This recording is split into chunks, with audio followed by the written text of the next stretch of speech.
오늘 우리가 읽은 시편 95편의 시작을 보면 즐거운 축제의 자리로 우리를 마치 인도하는 것 같습니다. 1절의 말씀을 보니까 오라 우리가 여호와께 노래하며 우리의 구원의 반석을 향하여 즐거이 외치자라고 말을 하고 있습니다. 이 말을 들으면 여러분들은 생각나는 게 혹시 뭐가 있습니까? 어떤 생각이 드시나요? 저는 어릴 적 그 주일 아침이 되면, 물론 저는 이제 사택에 살고 있었지만 친구네 집에 가서 이제 예배 시간이 됐으니까 우리 같이 예배 드리러 가자, 친구를 깨우고 또 친구를 기다리던 그런 생각이 납니다. 문 앞에서 아무개야 일어나라, 교회 가자, 누구야 빨리 준비해라, 우리 예배 드리러 가야지 했던 기억이 납니다. 아마 여기 계신 분들 중에서도 아이들을 깨우시고 또 청소년들을 깨워가며 교회로 인도하셨던 분이 있으실 테고, 또 지금도 그런 일을 하고 계시는 분들이 아마 있으실 것입니다. 참으로 귀한 일이 아닐 수가 없습니다. 다른 것도 아니고 예배의 자리로 초청한다는 것, 부른다는 것, 얼마나 값지고 또 얼마나 귀한 일입니까? 개역개정 성경에는 오라라고 이렇게 번역이 되어 있지만 원문의 의미를 보면 가자, 함께 나아가자라고 하는 이런 의미입니다. 부르는 사람이 목적지에 서서 단지 와라라고 이렇게 이야기를 하는 것이 아니라 우리 같이 가자, 우리 같이 가자, 지금 이야기를 하고 있는 거예요. 집 앞에서 사람을 불러 그가 오기를 기다리고 있다가 이제 함께 같이 가는 그런 모습입니다.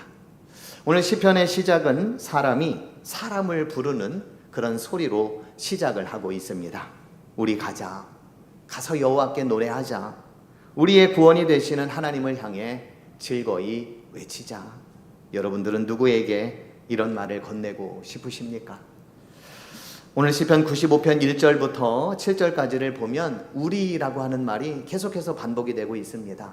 우리가 읽은 개역개정에는 총 7번에 걸쳐서 우리라고 하는 말이 나오는데 히브리어 원문에 따르면 11번 나오는 것으로 나옵니다. 그런데 흥미로운 것은 우리라고 하는 이 주어가 뭐뭐 하자라고 하는 공동체적 권유형 동사와 함께 나온다라고 하는 거예요. 우리 노래하자, 우리 외치자, 우리 나아가자, 우리 경배하자, 우리 굽히자, 우리 무릎 꿇자. 시편 95편이 이야기하는 예배는 나의 예배가 아니라 우리 모두의 예배입니다. 우리 모두가 함께 드리는 감격스러움이 그 안에 담겨져 있습니다. 내가 찬양하겠다가 아니라 끊임없이 공동체를 끌어안음으로써 우리 함께 예배의 자리로 가자. 예배의 자리에 가서 하나님의 은혜를 우리가 받자. 하나님의 그 역사하심을 우리가 다시 한번 구하자라고 하는 우리, 이러한 우리라고 하는 단어가, 이 말씀이 참 많이 나오고 있습니다. 나로 시작했다가 결국에는 우리로 이어지는 그런 아름다운 공동체의 모습, 바라기는 여러분들께서도 그 누군가와 함께 나아갈 것을 권하시는 여러분들이 되기를 축복드립니다. 끊임없이 공동체를 끌어안으시는 여러분들이 되기를 간절히 바랍니다. 누군가 어려움이 있다면, 누군가 근심이 있다면, 누군가 힘든 일이 있다면 우리 함께 예배의 자리로 나아가자. 우리 함께 하나님께로 나아가자. 우리 기도의 자리로 함께 나아가자. 이렇게 권하시는 여러분들이 되기를 축복드립니다. 오라 우리가 라고 하는 이 공동체를 향한 시인의 권유는 6절에서도 동일하게 나오는 것을 볼 수가 있습니다.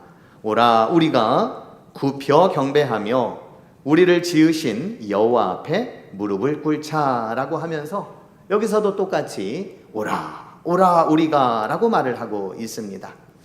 본문 1절에서 시인이 마치 집 앞에서 친구를 깨우고 또 기다리고 있다가 하나님의 예배의 자리로 나아가는 모습이었다면 6절에서는 하나님께 나아가 굽히고 또 경배하며 그분 앞에 무릎을 꿇는 데까지 이르는 것을 볼 수가 있습니다.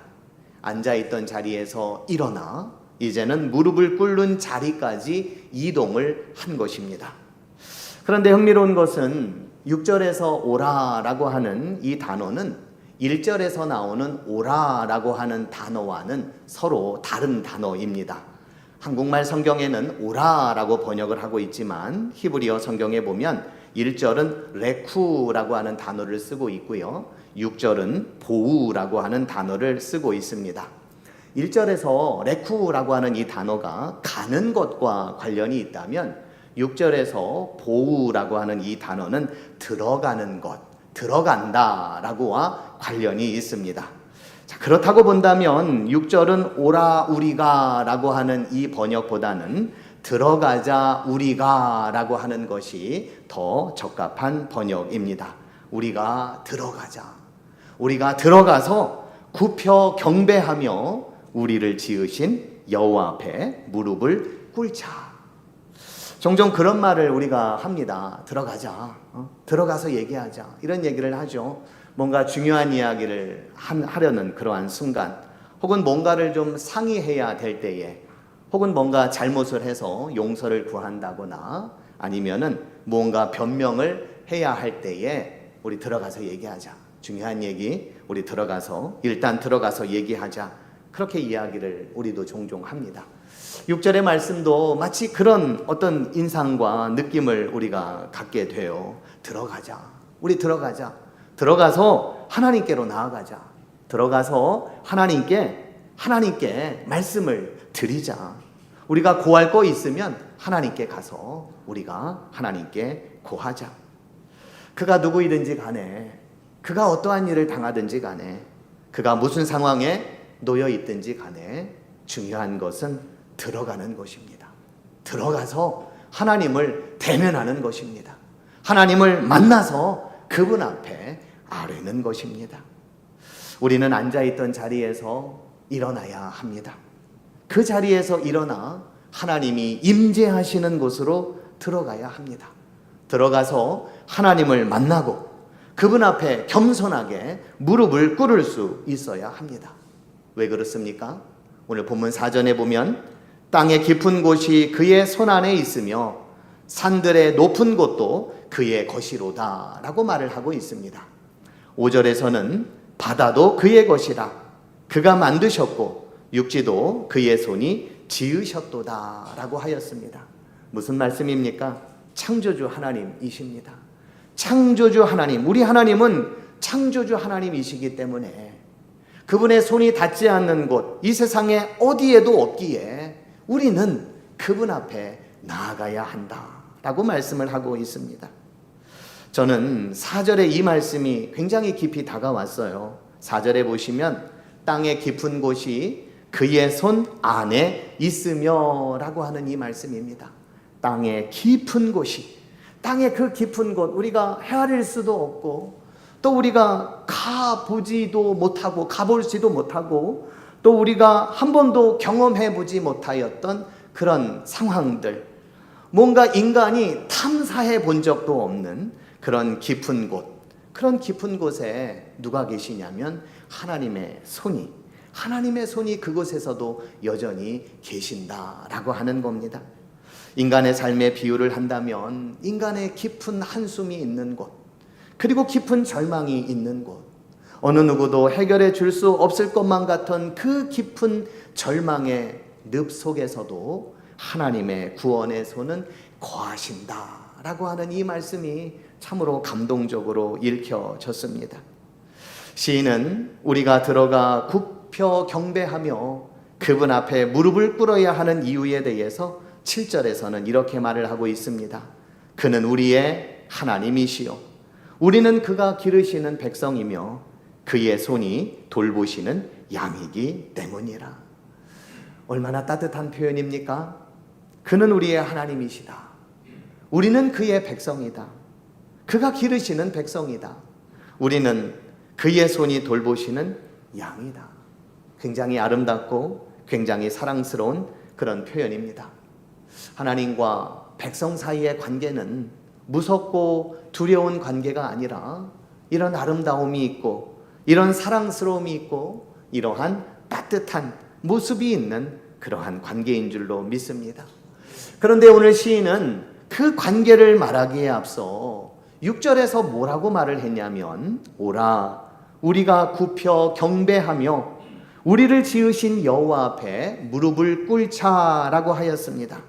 오라라고 하는 것은 아까 뭐라고 그랬습니까? 들어가는 것이다 라고 표현을 했어요. 들어가는 것. 들어가고 굽히고 경배하고 그리고 무릎을 꿇는 것. 이렇게 시인은 말하고 있어요. 하나님이 우리의 하나님이 되신다는 것. 그리고 하나님께서 우리를 기르시는 백성이 된다는 것. 그리고 그의 손이 돌보시는 양이 된다는 것.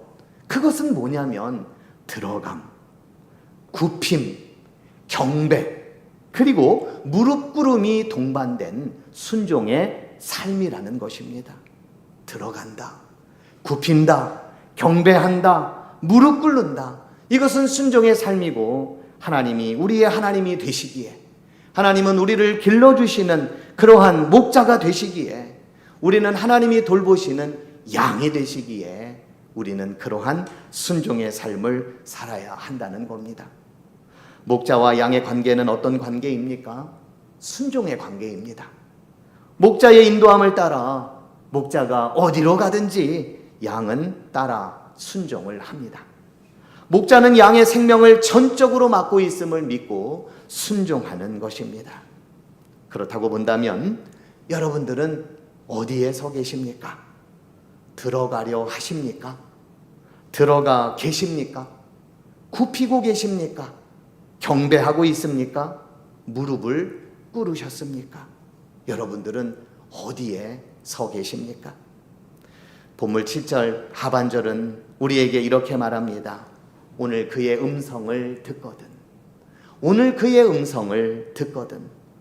오늘 그의 음성을 듣거든. 여러분들 들어가시기 바랍니다. 굽히시기를 바랍니다. 경배하시기를 바랍니다. 무릎을 꿇으시기를 바랍니다. 순종의 삶을 결단하시는 여러분들이 되기를 축복드립니다. 성경은 내일도 아니고 모레도 아니고 오늘이라고 말하고 있습니다. 오늘 우리는 순종하시는 우리가 분명히 되어야 할 줄로 믿습니다. 본문 8절은 이렇게 말합니다. 너희는 무리바에서와 같이 또 광야의 마사에서 지냈던 날과 같이 너희 마음을 완악하게 하지 말지어다. 여러분들도 잘 아시다시피 광야에서 이스라엘 백성들은 물을 마실 수 없게 되자 하나님을 원망하였습니다. 그리고 자신의 인생에 대해서 불평과 불만을 일삼았습니다. 그러면서 더 심각했던 것은 뭐냐면 여호와께서 우리 중에 계시기는 한 것인가 라고 하면서 하나님의 존재도 하나님의 이끄심도 그들은 모두가 다 부인하였습니다. 하나님을 시험한 겁니다. 하나님이 계시면, 하나님이 계시다면 무언가 좀 하셔라 라고 하는 거예요. 자신들이 하나님의 말씀 앞에 얼마만큼 순종하고 있는지 자기 자신들을 시험대에 올려놓기보다는 하나님을 도리어 그 시험대 위에 올려놓았다라고 하는 겁니다. 하나님의 은혜를 많이 경험하고도 하나님을 신뢰하지 않고 순종하지 못한 백성들의 부끄러운 현실을 우리는 성경을 통해서 볼 수가 있습니다. 그러기에 본문 9절에서 하나님은 이렇게 말합니다. 그때에 너희 조상들이 내가 행한 일을 보고서도 나를 시험하고 조사하였도다. 내가 행한 일을 보고서도, 내가 역사한 일을 보고서도 나를 시험하고 조사하였다라고 이렇게 표현을 하고 있습니다.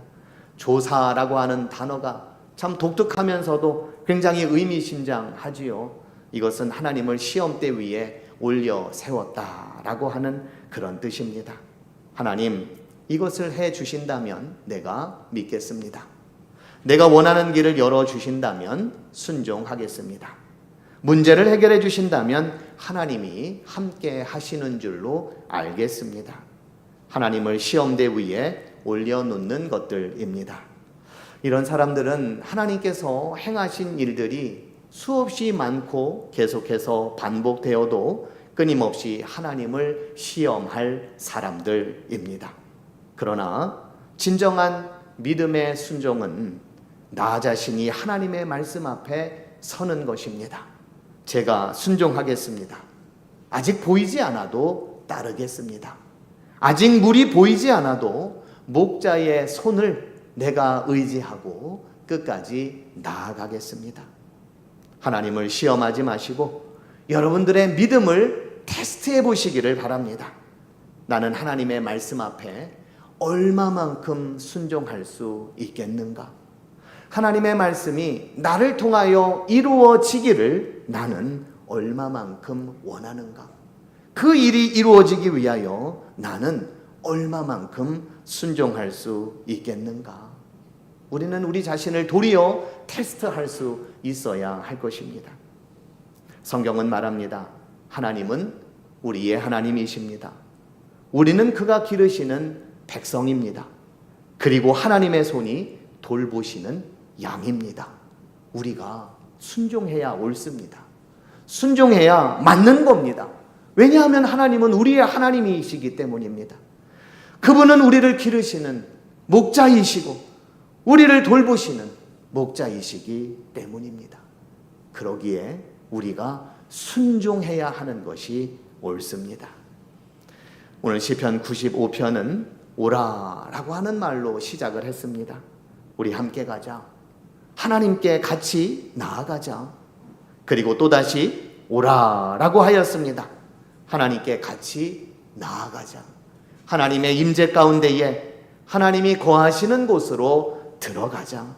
들어가서 굽히고 경배하고 무릎을 꿇자고 하였습니다. 그리고 마지막에 이르러서는 이렇게 말하였습니다. 오늘 그의 음성을 듣거든. 오늘 그의 음성을 듣거든. 어제도 아니고 내일도 아니고 오늘입니다. 오늘 그의 음성을 듣거든. 여러분들은 무엇을 하시겠습니까? 히브리서 기자는 이 시편의 말씀을 가지고 똑같이 그 당시 그리스도인들에게 이렇게 말했습니다. 오직 오늘이라 일컫는 동안에 매일 피차 권면하여 너희 중에 누구든지 죄의 유혹으로 완고하게 되지 않도록 하라. 오직 오늘이라 일컫는 동안이라고 하면서 오늘을 강조했습니다. 오늘입니다. 오늘입니다. 오늘이어야 합니다. 오늘 우리는 순종해야 합니다. 오늘 우리는 하나님 앞에 나아가고 하나님의 임재 가운데에 나아가 하나님이 우리에게 음성을 주시는 그 말씀을 따라 순종하며 나아가야 합니다. 순종하지 않은 백성들로 말미암아 40년 동안을 하나님께서는 근심하였다라고 오늘 성경은 말하고 있습니다. 그러면서 하나님께서는 우리로 하여금 순종하여 당신의 길을 따르기를 원한다 말씀하고 계십니다. 오라 부르시는 음성에 응답하시는 여러분들이 되시고 오라 부르시는 그 소리에 하나님께로 나아가시는 여러분들이 되시고 하나님의 부르심 앞에 오늘 순종함으로 순종의 삶으로 결단하며 나아가시는 저와 여러분들이 되기를 주님의 이름으로 축원드립니다.